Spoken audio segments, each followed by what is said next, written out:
자, 여러분, 제가 부상을 입었어요. 오늘 아침에 비가 왔잖아요. 근데 이제 출근을 딱 하고 우산을 접으려고 하는데 그 끝에 모서리에 완전 세게 긁혀가지고 여기서부터 여기까지 싹 다 쓸렸어요. 그래서 오늘 피를 봤는데 이 병원 갈 시간도 없이 바쁘게 이 영상을 준비했으니까 끝까지 시청해야겠죠? 자, 오늘의 주제는 채권 출심이야.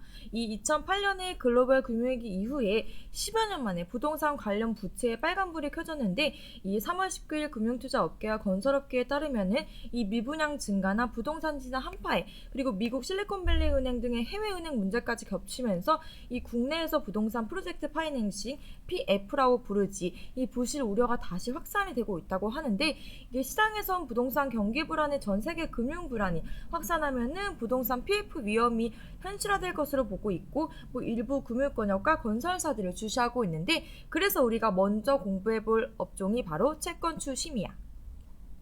자, 첫 번째로 볼 거는 채권 출심이란 무엇인가요? 이 채권 출심은 간단하게 말하면은 채권자를 대신해서 채무자에게서 빚을 받아내는 일을 말해. 이 금융거래나 상거래 등에서 이행하지 아니한 금전적 의무에 대하여 변제를 요구하는 절차이고 이 채권 출심 업체는 위임 채무자로부터 이 채권 출심 수수료를 거두는 거야. 또 채권 출심 업체는 채권 출심 업무를 수행하기 위해서 이 금융감독위원회로부터 인가 필득을 하는 거지. 그리고 이 사진처럼 불법 채무 출심은 이 사채업자들이 폭력과 협박이나 공갈 등을 동원해서 빚을 갚지 못하는 사람들로부터 고금리와 원금을 받아서 막 위협하는 것을 말하는데 요즘에는 특별 단속도 많이 하고 있다고 하더라고. 그래서 채권 출심에 대해서는 간단하게 넘어가 보고 두 번째로 볼 거는 금리 인상으로 인한 부실 채권 급증이야. 자, 바로 어제 새벽에 발표가 되었는데 미국 금리는 23년 3월 기준으로 5%야. 이 0.25% 베이비 스텝을 밟은 건데 이러한 단기간에 걸친 급격한 금리 상승은 여러 가지 사회 문제를 일으켜 예를 들어서 바로 체감이 가능한 원리금의 증가가 있고 추가로 대량의 달러가 미국으로 복귀하면서 이 원화의 상승을 부추기고 이는 곧 국내 시장의 하락을 초래하는 거지. 그래서 우리는 그럼 1차원적으로 금리 인상으로 인한 이자 부담을 걱정해야 되는 게 맞고 투자자들은 시각을 달리해서 2차원적인 생각을 해야 되는데 이 금리 인상 수혜주를 찾아볼 수 있는데 우리 오늘 주제는 채권 추심이잖아. 그래서 거기로 포커스를 맞추자 이거야. 이 금리 인상 수혜 다음 스텝은 원리금을 버티지 못한 경매 물건이 증가할 거라는 거야. 이 경매 물건이 증가하는 주된 사유는 이 원리금을 갚지 못하는 부실 채권이 대부분인데 이 대상을 부동산이 아닌 기업으로 넓혀보면은 경기는 막 불황이고 금리는 급증하기 때문에 자금 운영이 어려워진 기업들이 마찬가지로 부실 채권을 발생을 시킨다는 거야. 그래서 결론적으로는 급격한 금리 상승은 경제 전반에 걸쳐 부실 채권을 양산하게 된다는 거지. 하지만 부실 채권이라도 채권자는 어떻게든 돈을 회수해야겠지? 근데 그거를 본인이 할까? 근데 본인이 하면은 시간적으로나 절차가 쉽지 않아. 그래서 차라리 약간의 수수료를 내서라도 이렇게 인증받은 추심업체를 이용하는 게 낫다는 거고 이렇게 추심업체의 매출을 증가하게 된다는 거야.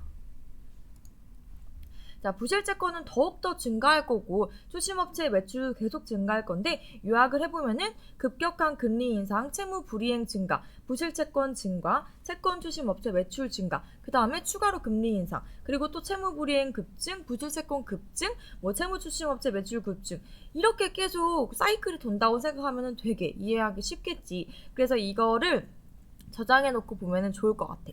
자, 그래서 바로 세 번째로 넘어가서 보면은 부동산 영끌 쪽 이제 큰일 났나요?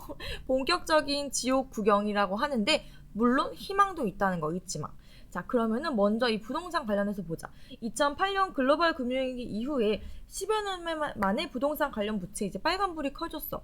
이 최근에 미국 SV 파산 사태가 발생하자 국내에서도 부동산 PF 부실 우려가 다시 고개를 들고 있는데 전문가들은 최근 해외은행 파산에 따른 금융시장 불안이라든지 고금리라든지 경기 침체 등의 시장 전반의 불안으로 연결될까 우려가 되고 있다고 하는데 또 나이스 신용평가는 국내 주택시장의 가격 하락과 미분양 물량 증가로 경찰 역할 우려가 있는 상황에서 이 해외은행의 예금 대량 인출, 이 뱅크런과 같은 금리 위험 관리 실패 등으로 이 금융 불안과 경기 둔화가 현실화하면은 국내 주택시장 경기가 더 악화될 거라고 경고를 하고 있는 거야.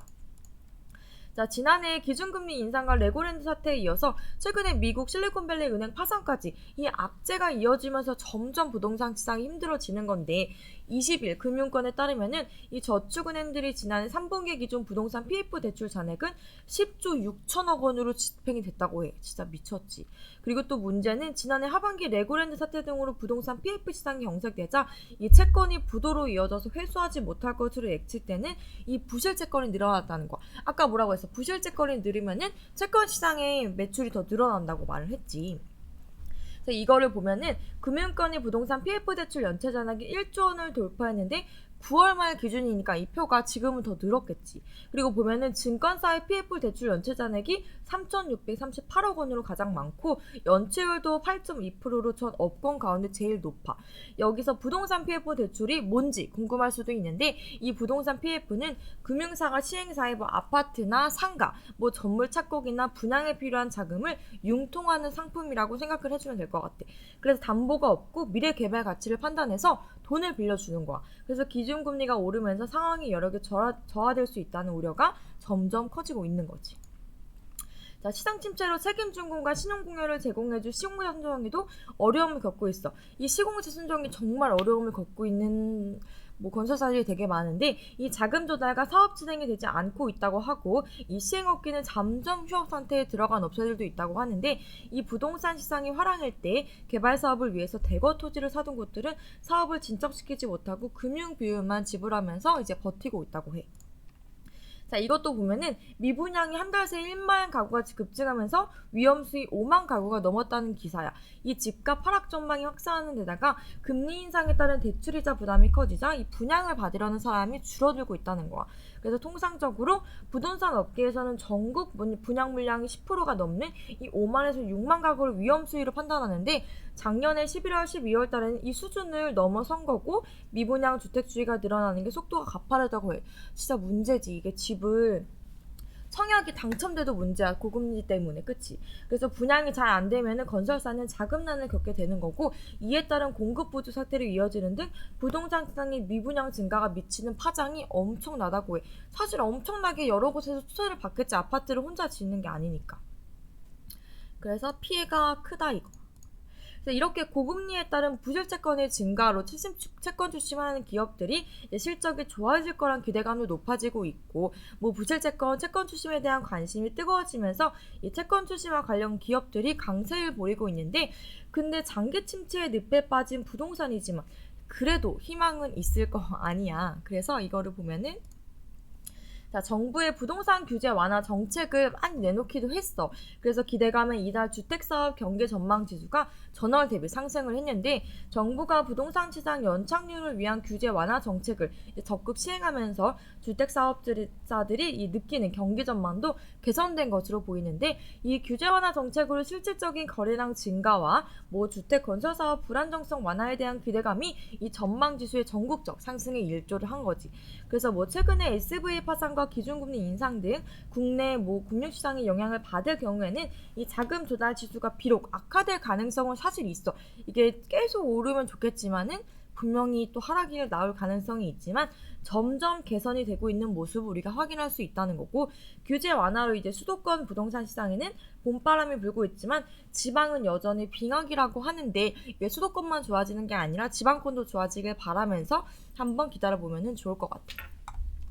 그래서 우리가 이제 마지막으로 살펴볼 거는 채권 출심 관련주야. 사실 채권 출신 관련주는 지금 바닥에 있는데 언제든 슈팅이 나와도 이상하지 않아. 왜냐면 금리 인상이 한 차례 더 예고가 되어 있고 부동산 시장이 바로 좋아지지 않을 거고 대출 금리라든지 이런 거는 바로 조정이 안 되기 때문에 관련주들을 좀 관심 있게 보면 좋을 것 같아. 그래서 첫 번째 이 고려신용정보인데 고려신용정보는 채권 출심업, 신용조사업, 민원 대행업을 연회하고 있고 주요 매출은 이 채권 출심업에서 발생을 하고 있어. 국내 채권 출심 1위 기업의 이제 1위 기업의 자리를 하고 있는데 여러 광고 채널을 통해서 당사의 장점을 알리고 있다는 거야. 그리고 미국 SV 파산 후폭풍과 부동산 경기 침체로 저축은행 연체율 급증에 매수세가 한 차례 몰리기로 했던 종목이기도 해. 자, 두 번째는 SCI 평가 정보야. 이거는 채권 출시업, 신용조사업, 신용평가업 및 민원 용역업 등을 영위하고 있는데 주요 중소기업은 서울 신용평가를 보유하고 있고 매출은 이제 신용조회 부분에서 발생을 하고 있어. 그 다음에 리도코프인데 리도코프는 많이 들어봤잖아. 그래서 여신금융이라든지 석유도소매, 휴게소, 위탁 용역을 영위하고 있고 주요 중소기업은 리드컵, CA대부, 채권 출시 전문, LC대부 등이 있어. 그리고 매출은 석유를 판매해서 발생하고 있는데 임대 수익을 뒤를 잇고 있고 S-오일과 대리점 계약을 맺으면서 주요수 네트워크를 강화하며 안정적인 매출을 기록을 하고 있어. 자, 이외로 남선알미룸이라든지 제주은행, 푸른저축은행까지 살펴보면 좋을 것 같고 이렇게 오늘 채권 출심에 대해 공부를 해봤는데 SVB 사태 이후에 금융 불안이 높아지면서 베이비 스텝으로 현재는 마무리를 했지만 연준 5월에 한 차례 추가 금리 인상을 가능할 수 있다고 말이 나오고 있어. 계속 왜 높이고 싶은 건지 모르겠어. 아무튼 그래서 국내의 금융시장의 변동성이 수제로 확대가 될 수 있는 만큼 이 경기에 민감한 주식시장도 미리 공부해보면 좋을 것 같고 부동산이나 금리나 나라의 경제가 좋아지기를 바라면서 오늘 영상 마무리해볼게. 오늘은 그리고 구호가 있어. 해볼게.